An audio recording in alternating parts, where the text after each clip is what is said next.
पहले किस्सों की दास्तां के सिलसिले शुरू हुए, बनके कहानियां कहानियां।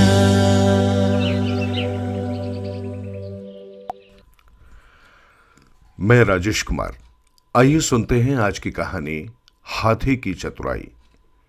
हिमालय की तराइयों में बांस का एक विशाल वन था। वहां हाथियों का एक विशाल झुंड रहता था। सभी हाथी मिलजुल कर स्नेह से रहते। हाथियों के उस झुंड में अनेक बच्चे भी थे। हाथी उन्हें भी प्रेम और सहानुभूति का पाठ पढ़ाते। एक बार सारे बच्चे जिद करने लगे कि वे नदी में नहाने के लिए जाएंगे। झुंड की एक वृद्धा हथनी को उनके साथ कर दिया। बच्चे चाह रहे थे कि अकेले ही जाएं, क्योंकि बूढ़ी दादी मां के रहते वे मनमानी ढंग से नहीं कर पाते और शरारत भी नहीं कर पाते। बच्चों के नेता गणेश ने कहा भी, अब तो हम बड़े हो गए हैं और समझदार भी, हम सभी मिलजुल कर चले जाते हैं। दादी मां, तुम चलकर क्या करोगी? दादी मां गणेश और दूसरे बच्चों की मन की बात समझ गई।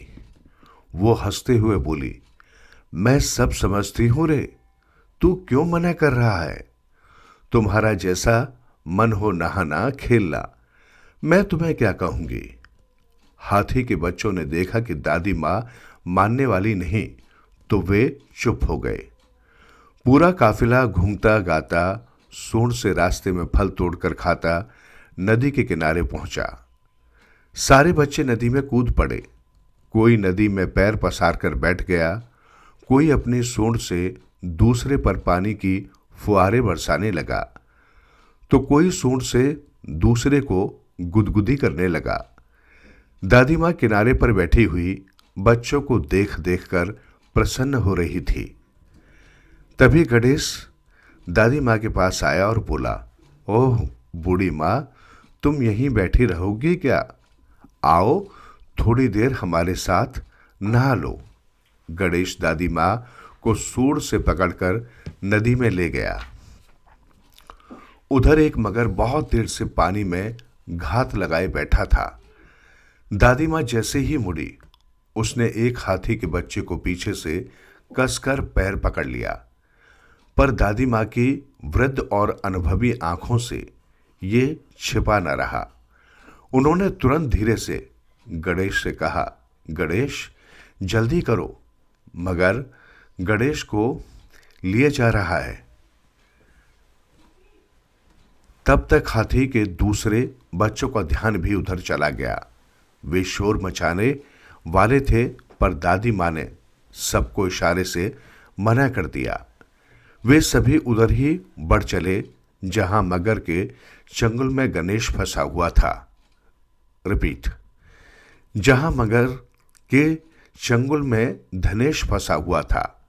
वहां धनेश मगर से कह रहा था, वाह भाई वाह, आज तो तुम्हें खूब मोटा लकड़ी का खंबा मिल गया। मगरमच्छ कुछ न बोला। तब धनेश ने फिर कहा, भाई साहब, क्या इससे घर बनाओगे? मगरमच्छ चुपचाप आगे बढ़ता रहा। धनेश ने धीरे से गणेश और बूढ़ी मां से कुछ कहा। उन्होंने तुरंत दूसरे बच्चों को इशारा किया। वे सभी बच्चे थोड़ी थोड़ी दूर पर नदी के उस पार तक फैल गए। मगरमच्छ थोड़ा आगे बढ़ा होगा कि हाथी का एक बच्चा बोला, वाह भाई, कितना मोटा लकड़ी का खंबा है, क्या तुम इसकी नाव बनाओगे? मगरमच्छ ने ध्यान से अपनी मुंह में लगी चीज को देखा। नहीं, ये तो हाथी का पैर है, उसने अपने आप से कहा और आगे बढ़ने लगा। मगरमच्छ थोड़ा आगे ही बढ़ा था कि पानी में नहाता एक हाथी का बच्चा बोला, प्रणाम दादाजी, सुबह सुबह मुंह में लकड़ी का मोटा तना दबाए कहां जा रहे हो? क्या दादी ने खीर पकाने के लिए लकड़ी मंगाई है? हाथी की बात सुनकर उसके साथ के सभी हाथी जोर से हंस पड़े। मगरमच्छ खिसिया गया।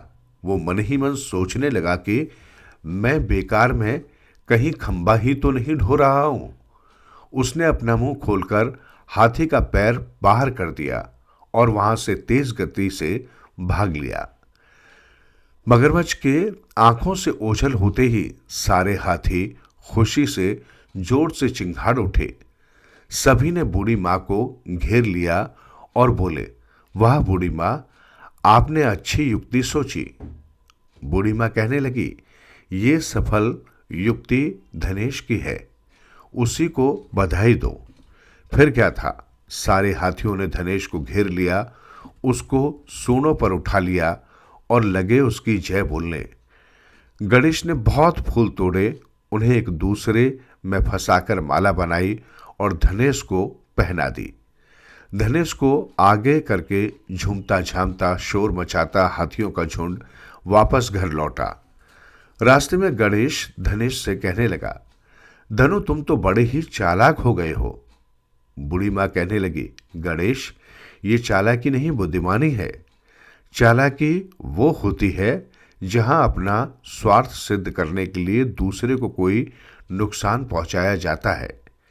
इसके विपरीत अपना संकट दूर करने के लिए ऐसा उपाय सोचना कि जिसमें दूसरे का अहित न हो, वो बुद्धिमानी है।